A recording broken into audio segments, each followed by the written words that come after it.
Amigo da Paraná Educativa, nossa saudação, estamos iniciando mais um Fórum Social. E hoje o tema do programa é crimes pela internet. E estamos disponibilizando o nosso 0800 para que você participe, para que você interaja, para que denuncie, enfim, dê sua opinião junto aos nossos convidados que estão aqui também conosco ao vivo para tratar desse tema tão atual, tão importante, né? E acho que a sociedade realmente precisa debater essa questão, precisa conhecer a fundo essa questão, porque mais e mais, quanto mais dia passa, mais crimes aparecem, por incrível que pareça. São crimes que se utilizam deste aparelho que é o computador, um aparelho que tantos avanços, com tantos benefícios trouxe para a sociedade. Mas é claro, quando envolve o ser humano, sempre tem uma saída para praticar o crime. E o crime pela internet realmente precisa ser debatido. E este veículo, claro, o computador, ele pode ser utilizado tanto para o lazer, para o estudo, para o trabalho, mas também aparece como meio que possibilita a propagação de crimes. Alguns deles, como difusão de vírus, quem já não teve realmente o seu computador invadido por um vírus. E clonagem de senha, um crime comum, antes da era virtual, eram totalmente desconhecidos pela sociedade. Para legislar essas novas infrações e regulamentar outros crimes civis que agora também ocorrem na web, o Senado aprovou recentemente um pacote de projetos de leis que penaliza os crimes virtuais.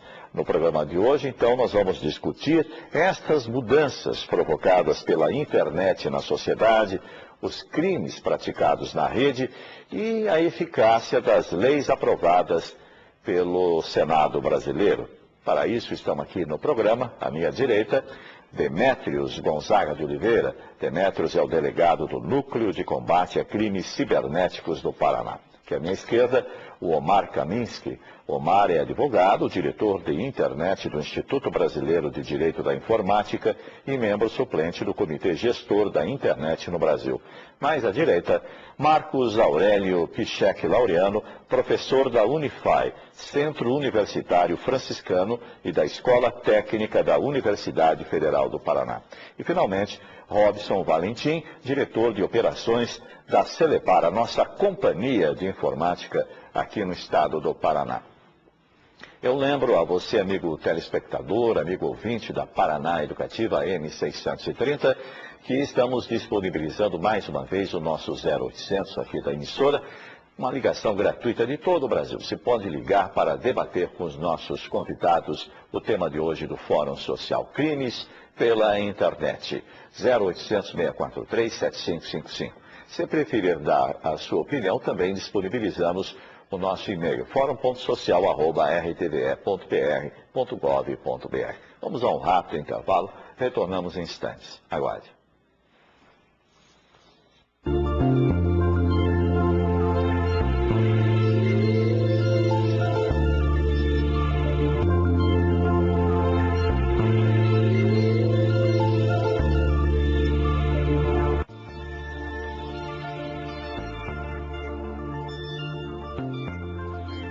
Amigo da Paraná Educativa, retornamos com o nosso Fórum Social. Hoje nós vamos debater aqui os crimes pela internet. Já tem aqui uma relação deles, vou citar alguns, depois eu vou lançar aí o tema ao debate dos nossos convidados aqui na mesa. Primeiramente, muito obrigado pela presença, uma boa noite aos senhores.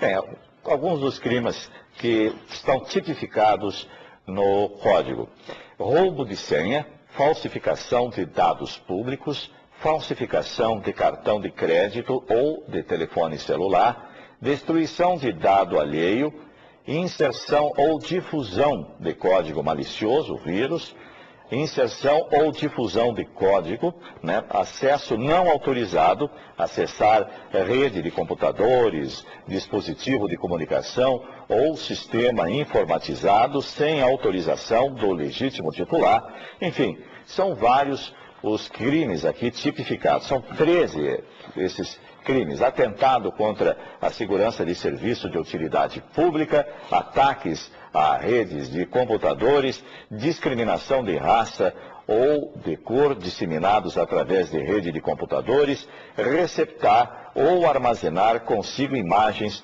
com conteúdo pedófilo. Estamos aqui com o delegado Demétrios, do Núcleo de Combate a Crimes Cibernéticos aqui no Paraná. Delegado Demétrios, dentre esses crimes aí que eu citei, quais são os mais comuns que o senhor lida no dia a dia? Boa noite. Boa noite. Na atualidade, os crimes mais comuns dizem respeito exatamente ao desvio de dinheiro de contas correntes. Esses são os mais significativos. Em segundo lugar, nós temos o estelionato, quando os clientes compram mercadorias através da internet, depositam antecipadamente e não recebem as mercadorias. Tem também um desdobramento disso quando o cliente pretende vender alguma mercadoria, oferta através da internet, alguém se propõe a comprar, simula um depósito, pode ser uma véspera de feriado, com esses envelopes em caixas eletrônicos, e acaba não depositando e acaba induzindo a vítima em erro. Em alguns casos, como é um dos sites de leilões mais famosos aqui no Brasil, nós percebemos inclusive que eles chegavam ao ponto de falsificar um e-mail confirmatório da venda e de recepção do dinheiro. Sim. E recentemente, até soubemos esta semana, um crime novo. Eu sinceramente não conhecia. A venda de remédios também. Exato. Os desdobramentos são enormes. Depende da criatividade do criminoso. Nós vimos aí vários tipos que envolviam, inclusive, pessoas inocentes com empresas sérias, idôneas, que atendendo através da internet ou fornecendo o seu telefone, disponibilizavam números de contas correntes para os interessados, e essa pessoa que se demonstrava, na verdade o criminoso demonstrando-se interessado, ofertava em outro site de leilões outra mercadoria, e quando alguém se interessava ele fornecia a conta corrente da empresa idônea. Então o que havia? Havia um intermediário entre duas vítimas, que ele fazia a segunda vítima depositar na conta da primeira, mas a mercadoria na verdade era entregue na casa dele, pelo primeiro. Bem, e a legislação que existe hoje, essa legislação está efetivamente protegendo o cidadão, o usuário? Particularmente, eu até entendo que não há necessidade assim, da criação de tantos mecanismos legislativos para atender a demanda. O nosso Código Penal ele é rico em muitos dispositivos, os que tratam, por exemplo, de crimes contra o patrimônio, crimes contra a honra, crimes de ameaça. Pedofilia também, né? Pedofilia já está no Estatuto da Criança e Adolescente, artigo 241. Então, se nós formos fazer uma analogia, o simples fato de utilizar como instrumento da prática de um crime um computador, para precisar criar uma lei para isso, eu acho que de certa forma até redundante. Claro que alguns dispositivos merecem ser observados, e precisamos de alguns para suprir deficiências quanto à celeridade, fornecimento de informações. No entanto, se a gente for acreditar que para um tipo específico de instrumento precisa uma legislação própria, vamos precisar também de legislação para quem pratica um crime utilizando um carro, por exemplo, querendo atropelar e matar alguém com um carro, um pedaço de pau, uma pedra, qualquer instrumento vai precisar de uma legislação específica. Eu acredito que não é o caso. Eu gostaria de repercutir junto aos demais convidados aqui, de que maneira a internet, na opinião dos senhores, mudou e ainda está mudando a sociedade, o trabalho e a própria atuação da polícia. Começamos com o professor Marcos da Unify. Professor Marcos, boa noite. Boa noite. Bom, a internet aqui no Brasil começou a vingar mesmo de uns 10, 11 anos para cá, 97, né? Sim. O principal, acho que os benefícios, as modificações, até mesmo o comportamento comércio eletrônico, né? Nós usamos bastante, somos muito dependentes, ofertas de várias lojas, grandes lojas, redes, facilidade, né, de acesso à informação. Esse aspecto, até no aspecto acadêmico, a facilidade do aprendizado por alunos, ensinos à distância, né, e entre outros fatores benéficos. A principal questão é que ainda a tecnologia chegou, mas as pessoas ainda não conhecem, não sabem a utilizar adequadamente isso, principalmente as pessoas que não têm acesso ao computador no seu dia a dia, no seu trabalho, não utilizam, ou mesmo até as pessoas mais velhas, né? A pessoa faz 40, 50 anos, tem até um pouco de dificuldade em estar trabalhando com tecnologia e muitas vezes eu vejo, observo, né, são mais suscetíveis a e-mails de spam, de falsificação, que estão cada vez mais modernos. Eu mesmo, essa semana, recebi um da Visa, perfeito, né, dizendo e-mail, atendimento Visa, toda a descrição do e-mail, né, e induz muito ao erro. E as pessoas não estão habituadas e não sabem lidar com isso. Traduz spam para nós, para o telespectador. Tá bom. Spam é uma comunicação que você recebeu, né, não pediu para receber, você recebe isso sem a sua autorização. Posso fazer uma analogia quando, mais antigamente, a gente recebia bastante correspondência de propaganda na sua caixa de correio, no portão de casa, né? Ou até mesmo quando o jornalzinho do supermercado vai, coloca aquele papel que depois chove e surge à frente. Mas spam, na realidade, é um documento, né, um e-mail que é encaminhado em larga escala, né, um profissional, né, manda isso para várias pessoas, ao mesmo tempo, né, através de um programa automático, com mensagens que querem vender remédios, vender produtos, ou te induzir ao erro para fraudes, para você acessar, às vezes, um site de um banco, informar sua senha, sua conta corrente, de forma errada. Normalmente é uma correspondência que você não pediu para receber, você recebe sem nem ter conhecimento da origem. Perfeitamente. Omar, por favor, sua opinião a respeito. Boa noite. Boa noite. Eu entendo que a internet é um veículo de utilidade pública, talvez o mais importante já criado pela humanidade. Então, existe uma questão cultural aí. Precisamos nos adaptar a essa nova ferramenta, precisamos entender até onde ela pode chegar. Ela inclusive, pode ser considerada uma ferramenta de mobilização social, onde as pessoas se encontram, discutem, reivindicam direitos, enfim, tratam até de política dentro. Tivemos aí recentemente a resolução do TSE, que trouxe algumas discussões sobre a possibilidade ou não dos políticos fazerem propaganda pela internet. Então a gente vê que nem todos os juízes, nem todos os advogados, nem todos os promotores, nem todas as crianças, nem todos os velhos, nem todos os adultos estão ainda cientes e plenamente capacitados a operar e desfrutar plenamente dessa tecnologia. Robson Valentim, boa noite. Boa noite. Eu acho que ninguém tem dúvida que a internet mudou e ainda vai mudar a humanidade, né? Porque ela trouxe benefícios indiscutíveis. Eu acredito que ela expandiu a capacidade que nós temos de prestar serviço às pessoas, né? Especialmente para o governo. Isso é uma coisa que cada dia gera mais impacto ao cidadão em si, né? O governo consegue chegar mais próximo ao cidadão, levar informação, ser transparente. O governo consegue prestar serviços que antes exigia que a população fosse a algum órgão estadual ou algum órgão municipal ou federal para poder usufruir deles. Então, eu vejo que nesse aspecto a internet é muito rica e ainda vai nos surpreender muito, né? Ainda temos muito espaço para crescer. Sim. E é claro, na mesma proporção nós nos surpreendemos também com atividades ilegais através da internet. O Eliseu, da cidade industrial aqui de Curitiba, ele até me faz uma pergunta, eu gostaria de passar.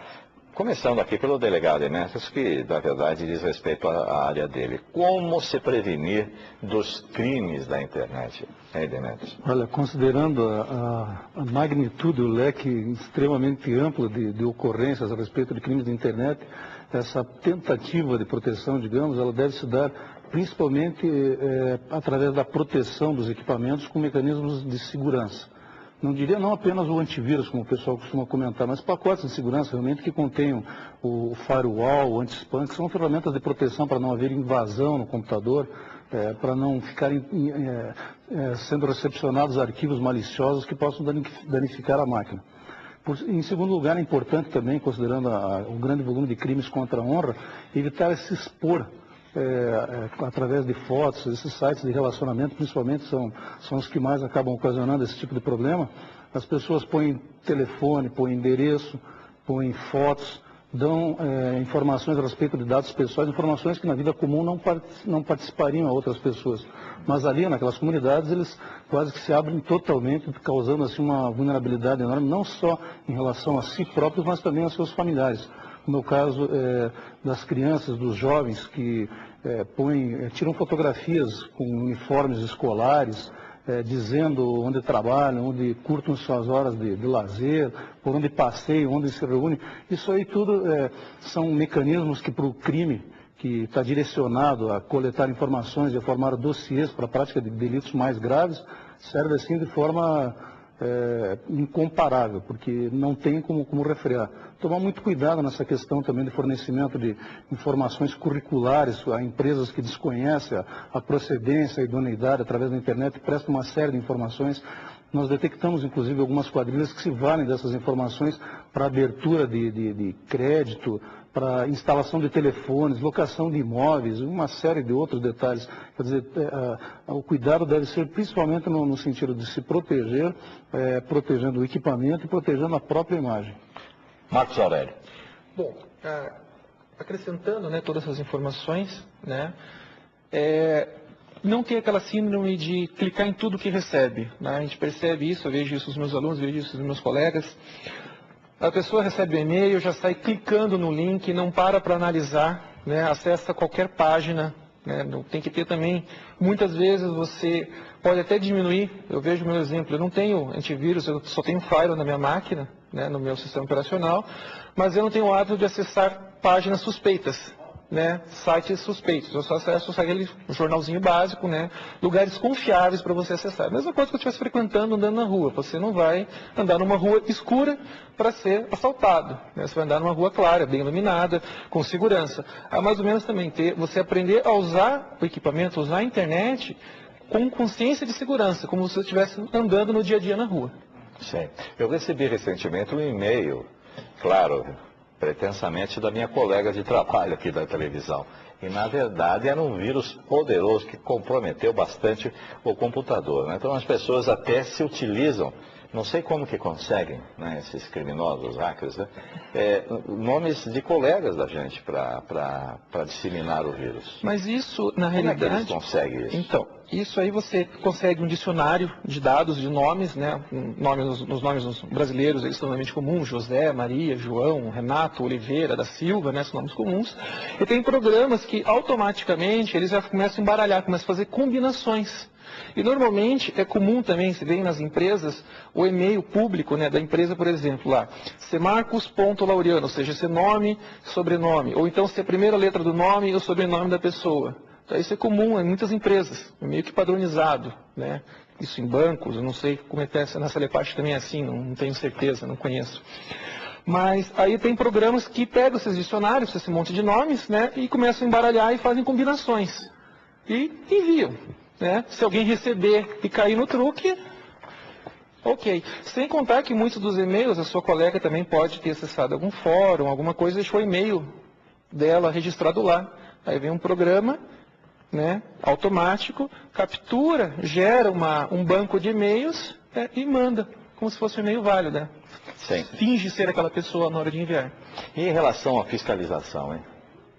Tá que você ter uma fiscalização eficiente, né, em relação a isso. Eu diria que é quase impossível fiscalizar a internet em tempo real, né? Porque ela Sempre. todo dia ela é um veículo muito dinâmico, ela está sempre em mutação, as páginas são diariamente atualizadas, então fica muito difícil. E esse é um dos papéis do provedor que é colocado nesse projeto de lei agora. Eles têm que fazer não uma fiscalização preventiva, mas eles passarão a ter que denunciar os crimes que acontecer dentro dos seus domínios. Sim. E enquanto isso, é claro, ficar atento às dicas, né, de pessoas que conhecem o assunto, né? Robson, por favor. Eu acho que a questão da fiscalização, ela é muito importante. Nós conversávamos antes do programa, informalmente. Hoje, infelizmente, a gente possui alguns lugares que têm acesso à internet que facilitam a vida de alguns criminosos.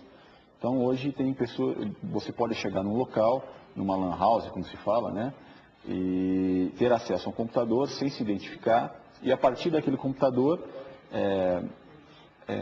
enviar um e-mail para uma pessoa que não queria, ou enviar um vírus para uma outra pessoa, ou cometer algum crime, alguma fraude. Nós defendemos, lá na Celepar, o governo como um todo, que esses locais precisam ter acompanhamento. Em alguns locais do país já existe isso. São Paulo, por exemplo, tem uma legislação específica sobre isso que obriga que as lan houses tenham controle das pessoas que têm acesso a esses equipamentos. Para que, se houver necessidade de você descobrir a origem ou quem fez alguma coisa na internet, você possa ter acesso a essas informações, né? Que a gente chama de logs, né? Que são os registros. E é claro que isso não é o conteúdo que a pessoa censou, né? Mas sim aonde ela foi, o que ela fez, quando fez, a partir de que computador fez. Eu acho que isso é importante. Eu acho que, nesse caso, a legislação ainda está incipiente, ela precisa avançar um pouco mais. Bem, nós vamos a um intervalo, depois eu gostaria de tratar desta questão, porque, segundo a lei, Os provedores terão que guardar por 3 anos os registros de acesso para que se possa saber quem acessou a internet, em que horário e a partir de qual endereço. Os provedores também serão obrigados a preservar em seu poder, para futuro exame, arquivos registrados pela Justiça, assim como encaminhar às autoridades judiciais quaisquer denúncias de crime que lhes forem feitas. Isso repassa uma responsabilidade, é claro, para os provedores. Vamos saber dos nossos convidados se isso é bom ou não e se de alguma forma pode prejudicar a agilidade dos provedores. Depois do intervalo, um instante só.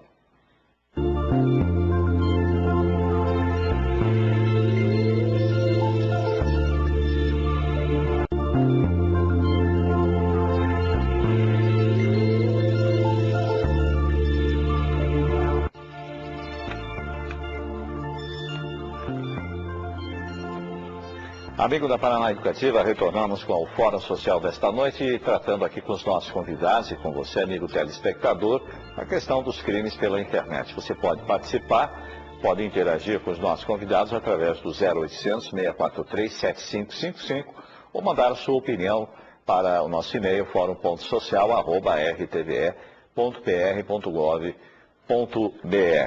Bem, o Alvo aqui de Curitiba disse que ele queria comprar um Celta. Procurou pela internet e achou uma empresa de São Paulo. Consultou, disse que tudo certo.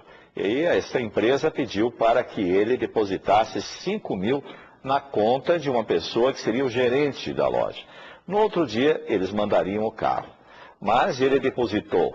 E no dia seguinte, em vez de a transação se consolidar, eles novamente ligaram, falaram que a dona do carro queria receber o valor total antes de mandar o veículo aqui para Curitiba. Como era uma revendedora, ele depositou o restante. Depois pensou em ligar para o telefone que saiu na nota fiscal e era do centro de São Paulo e não da loja que teria comprado o carro. Quer dizer, desde o começo, eu comecei a ler isso aqui, disse, como é que pode as pessoas ainda caírem nesse conto, né? Como é que elas podem dar tão pouco valor ao seu dinheiro? Se depositar sem o bem-estar, sem conhecer, sem ter referência, quer dizer, é muita ingenuidade. Eles se utilizam, né, das pessoas assim mais ingênuas, que não acreditam que existam pessoas assim desonestas no mundo, porque para cair numa dessa aqui precisa ser muito ingênuo, né, delegado? Na verdade, o brasileiro ele tem bom coração, então, em virtude disso, ele acredita que é possível e tal.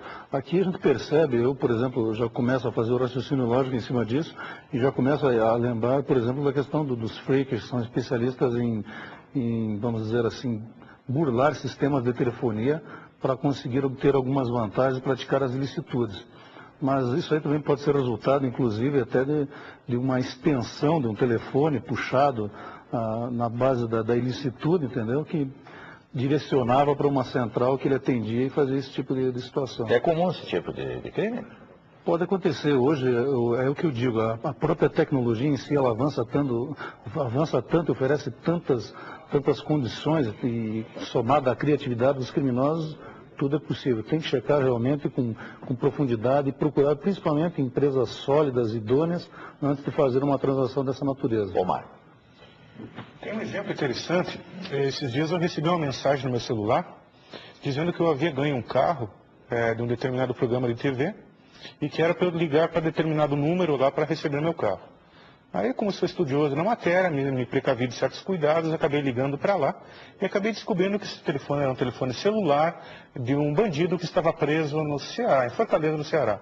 Então ele fazia isso para extorquir as vítimas e obter cartões de telefone para poder utilizar o seu próprio celular. Então ele montou praticamente ali um método dentro da cadeia para obter, então, enganar as pessoas e, segundo descobrimos, muitas pessoas estavam caindo nesse golpe, acreditando que realmente tinham ganho um carro de um determinado programa aí, sem mesmo lembrar que tinham participado ou não desse programa. Bem, no bloco anterior foi falado aqui que através da internet que pode-se até aprender como conhecer as senhas das pessoas, que a própria internet ensina isso, você tem condições de chegar a isso. Como você precaver quanto a isso, hein, Omar? Veja, a senha normalmente você tem que escolher uma senha forte e não usar números de telefone, datas de nascimento, nome do filho. Normalmente a gente recomenda que utilize um nome mais um número e mais um caractere diferente ali. Quanto mais complexa, mais comprida a senha, teoricamente é mais difícil de ser burlada.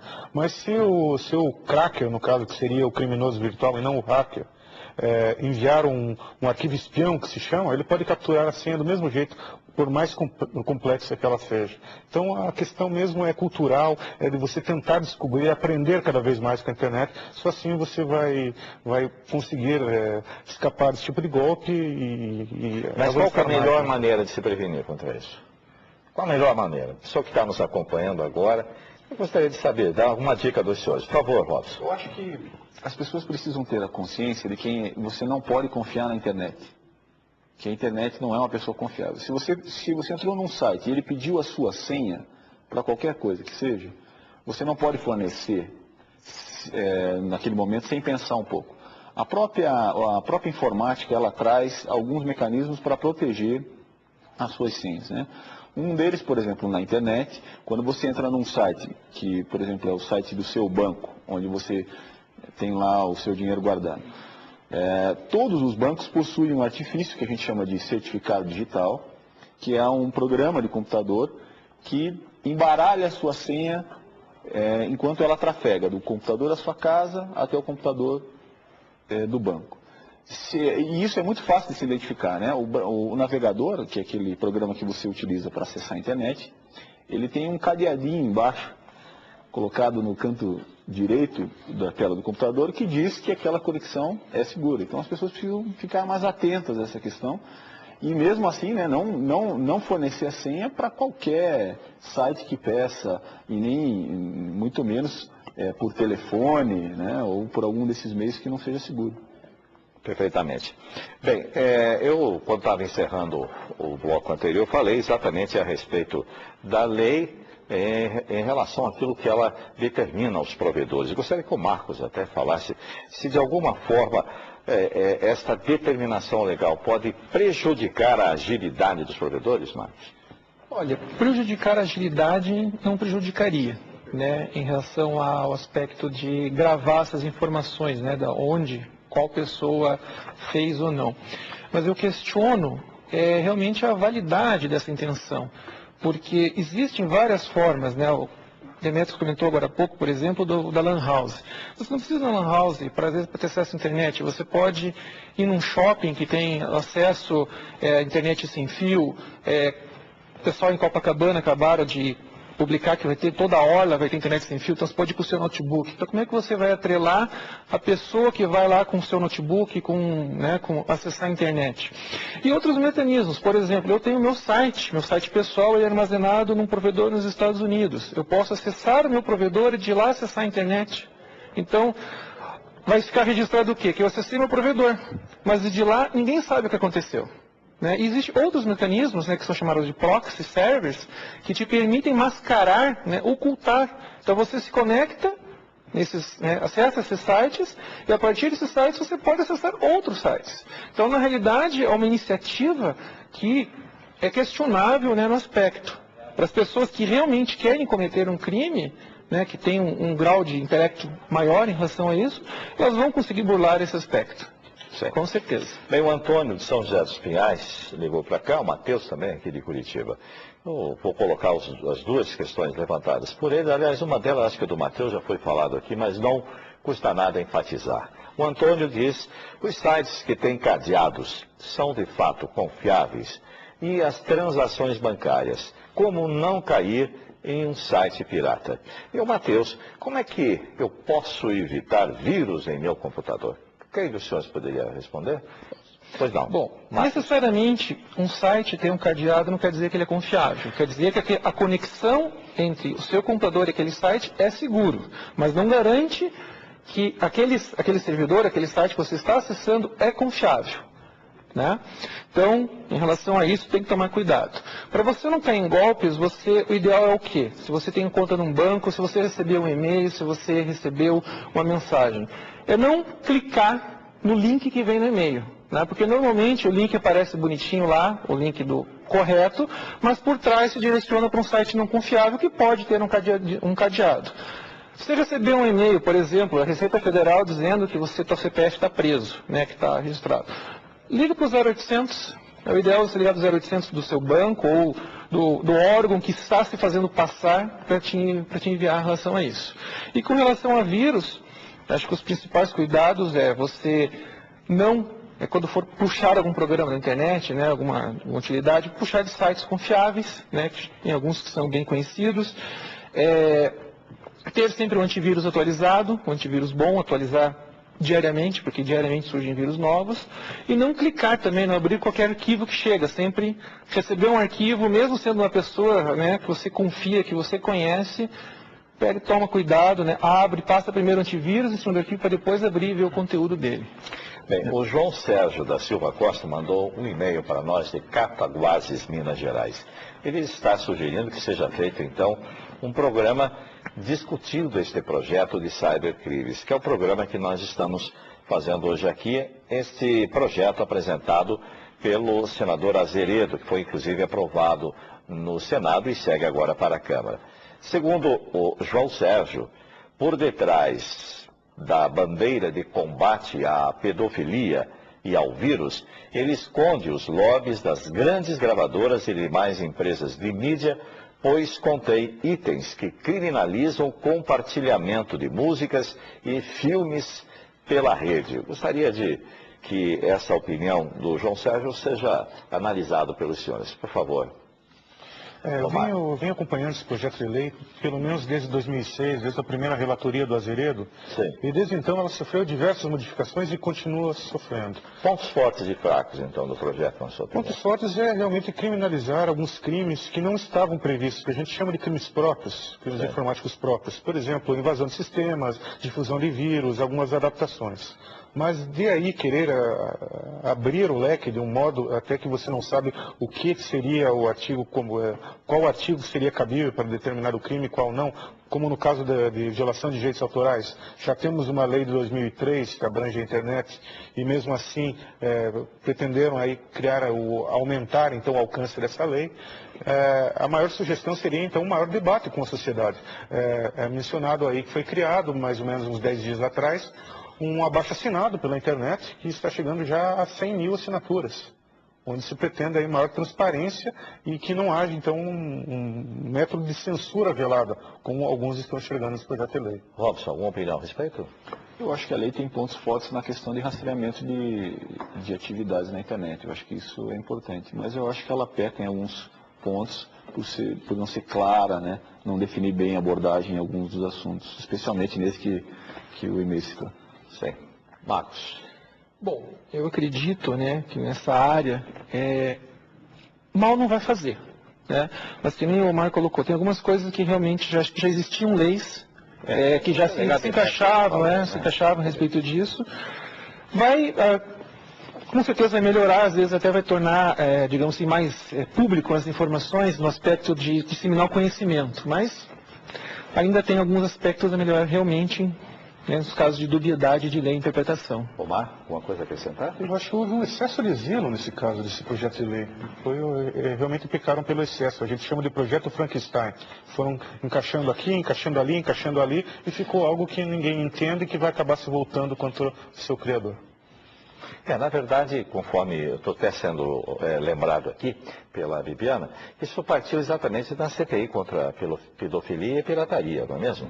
A partir daí que foi que... A CPI é mais ou menos recente, né? Ela acabou abrangendo a parte da pedofilia, bem como esse projeto de lei. Eles acabaram andando em paralelo nesse caso. Sim. E a bandeira foi o combate à pedofilia. Bem, nós temos mais 4 minutos de programa. Demetrio, alguma coisa a acrescentar? Eu ia te fazer uma pergunta que eu não posso deixar de fazer. É o envolvimento dos adolescentes aqui, né? Mas tudo bem.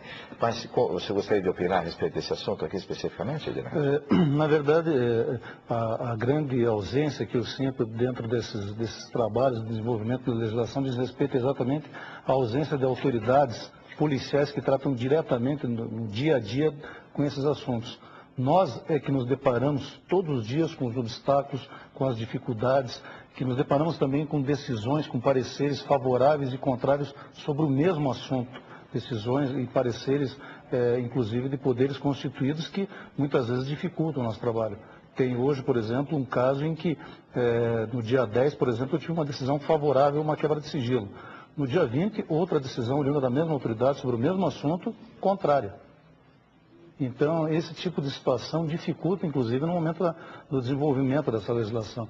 Nós que estamos mais próximos, as autoridades responsáveis pelo combate direto aos cybercrimes, que tratamos com milhares de casos diariamente, é que sabemos e sentimos mais de perto quais são as limitações, onde é que nós estamos precisando realmente de um apoio da legislação para poder trabalhar e desenvolver nosso trabalho.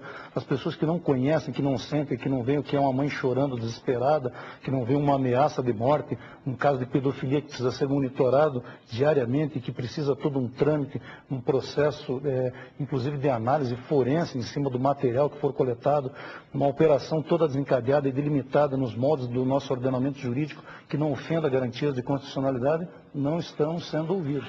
Bem, baseado exatamente na experiência do seu dia a dia profissional, Demetrios, vamos aproveitar este final de programa aqui.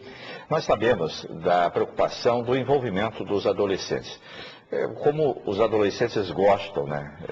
É comum isso, quase todas as famílias, principalmente aquelas que têm posses, de compensar a ausência dos pais em casa você coloca um computador e abre para o filho ficar, porque o filho acaba realmente não incomodando mais, né? Só que é um problema. Eu gostaria que você desse algumas dicas para os pais, nosso programa de penetração nacional, em relação ao envolvimento dos adolescentes, infelizmente em crimes que diretamente ligam eles como autores e como vítimas também. Exato. A preocupação, na verdade, não diz respeito tão somente aos adolescentes, mas também às crianças.